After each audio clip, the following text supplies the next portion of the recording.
Rel-inked with his symbol, Jake flies over Pandora's surface in Trudy's gunship, alongside Beauty, Norm, and others.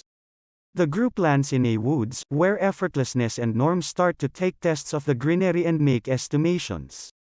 Jake is occupied by his environmental elements and meanders into a field of helicoradian blossoms, which are very tall and therapist at Jake's touch.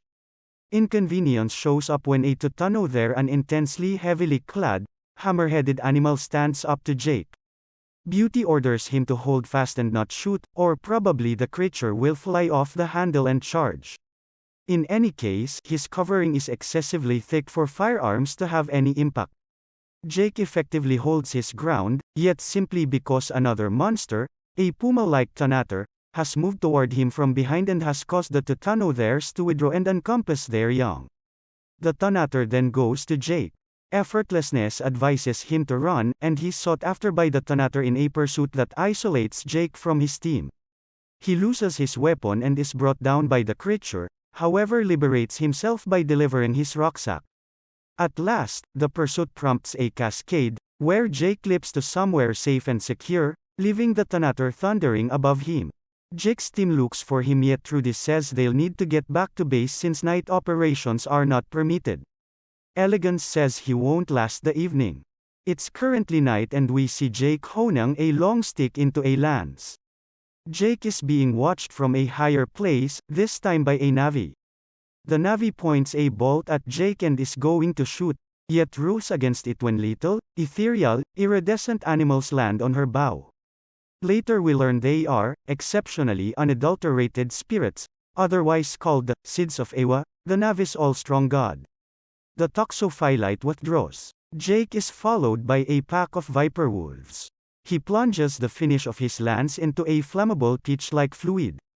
He lights the end and uses it as a light against the viper wolves, who circle him, teeth uncovered, jaws snapping. The creatures assault Jake, he retaliates, kills some, and is brought somewhere around others. The bowman who was noticing Jake joins the fight on his side. She kills some viper wolves and makes the rest escape. She gently finally gives some closure some whining injured creatures and expresses petitions over them. Jake endeavors to say thanks to her for assisting him with warding off the aggressors. She meets his thanks with disdain, lets him know this is his shortcoming, that they didn't have to bite the dust, and that he ought to return to where he came from. Jake inquires as to whether she feels as such, why she helped him. You have areas of strength for no trepidation, she makes sense of. However, stupid, Jake endeavors to follow his hero up into a tree, requests her assistance, and says he needs to learn.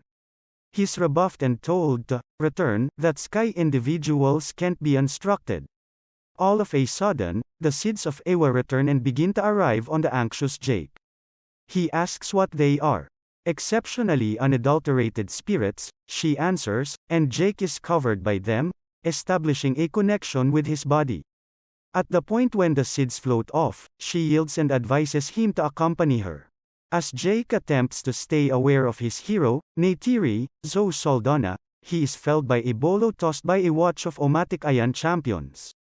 Their chief is Suti, Las Alonso, next in line to the high position, and the man Neytiri is supposed to Wednesday. Neytiri prevents them from hurting Jake by telling them, there has been a sign from Awa. Suti tells his men to bring him along to Tashik, father, surmised spelling, and Awa, mother. Jake is introduced to Neytiri's folks, a Tucan, West Studi, and Moat, CCH Pounder, who are the ruler and sovereign of the clan, separately. Jake lets the seniors know that he is a champion, a dreamwalker, and his aim is to gain from them. Moat pricks Jake's chest and tastes his blood, declaring it is the desire of Awa for him to live with the Omatic Aya, and for Neytiri, but hesitantly, to be his educator in their ways and customs. After a custom get-together, Jake is brought to his bed, a leaf high up in the home tree that encompasses him like a casing. As he nods off, human Jake is restored.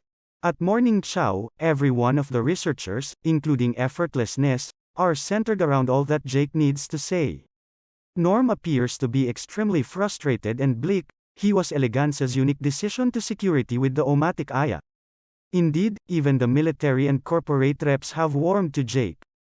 Hometree sits on a monstrous store of unobtainium, so Jake has all the earmarks of being their absolute best at persuading the Omatic Aya to move or encouraging the Colonel on the most proficient method to drive them to do as such. He's educated that he has 3 months to accomplish his objective before the tractors show up.